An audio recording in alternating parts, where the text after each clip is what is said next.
a landmark judgment of the European Court of Human Rights, which ruled that Switzerland violated the human rights of a group of elderly women by failing to adequately fight climate change. Well, the court said that Switzerland's efforts to meet its emission reduction targets had been woefully inadequate.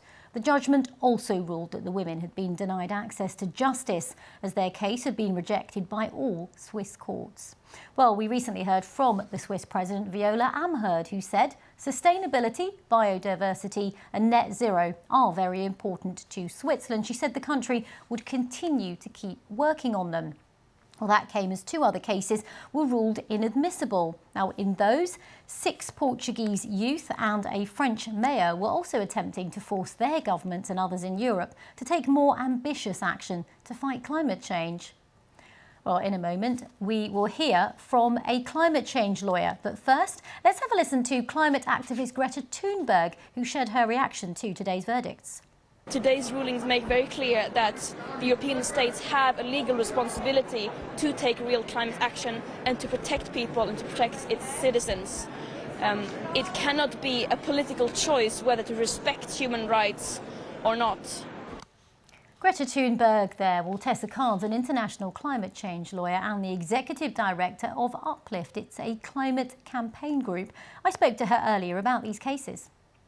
Well, it's a case that was brought on behalf of a large group of elderly Swiss women on the basis that older women in particular are especially vulnerable to the impacts of climate change. We've seen, for example, with heat waves that are driven or made more intense by climate change, that when those hit, it's often the elderly and elderly women in particular whose health suffers. And so they brought this case arguing that Switzerland's climate change policies, its commitment to reducing greenhouse gas emissions is inadequate to protect the health, the housing, the human rights of Swiss women. And they've succeeded, and the courts confirmed today that it is a legally binding obligation that governments have to make sure that their climate change policies are sufficient to protect people's human rights. And so it's a really significant finding. You say it's significant, Tessa, but how much of it is actually symbolic? What would the Swiss government now have to do following this ruling? Well, like any government that is found to be in breach of its legal obligations, it's now under an obligation to align its action with what the law requires. So what's clear, although, I'm yet to read the 100-page plus judgment in detail, but in the past when courts have made these sorts of findings, and they have made these sorts of findings in other countries in the past, it requires governments to be more ambitious in terms of their policies to cut carbon emissions. They've got to stop burning fossil fuels at the pace that they currently do. So the path of action is very clear.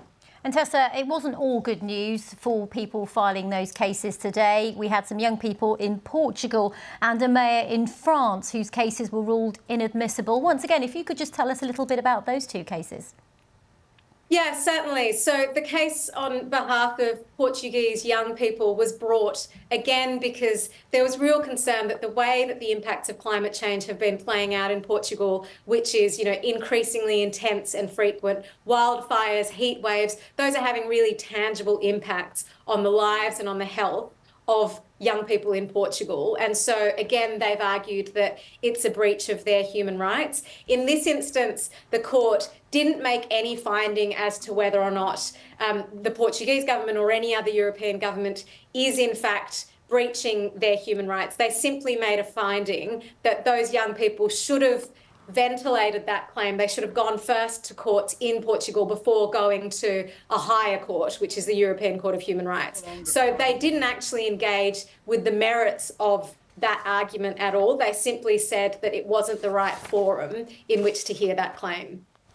And you work in this field of legal cases around climate. Are we likely to see more of these kind of cases coming up? How widespread is it for people around the world to bring such cases? Well, we absolutely will see more of these kinds of cases. It's already a widespread phenomenon. There are literally dozens of cases that are currently playing out in countries around the world. It's not just limited to the UK and Europe, although there is an active case in UK courts at the moment challenging the robustness and the credibility of the UK government's climate change policy. But, you know, we've seen cases in Latin America, in Africa, in Australia, in the US. They are everywhere. And the findings of the court, the European Court of Human Rights today, will, I think, only underline that this is an issue that rises to the question of whether or not governments are acting lawfully. And inevitably, I think we will see, as people get more and more desperate, as they continue to see governments failing to act with the seriousness and the speed that's required, they will inevitably turn to courts more and more.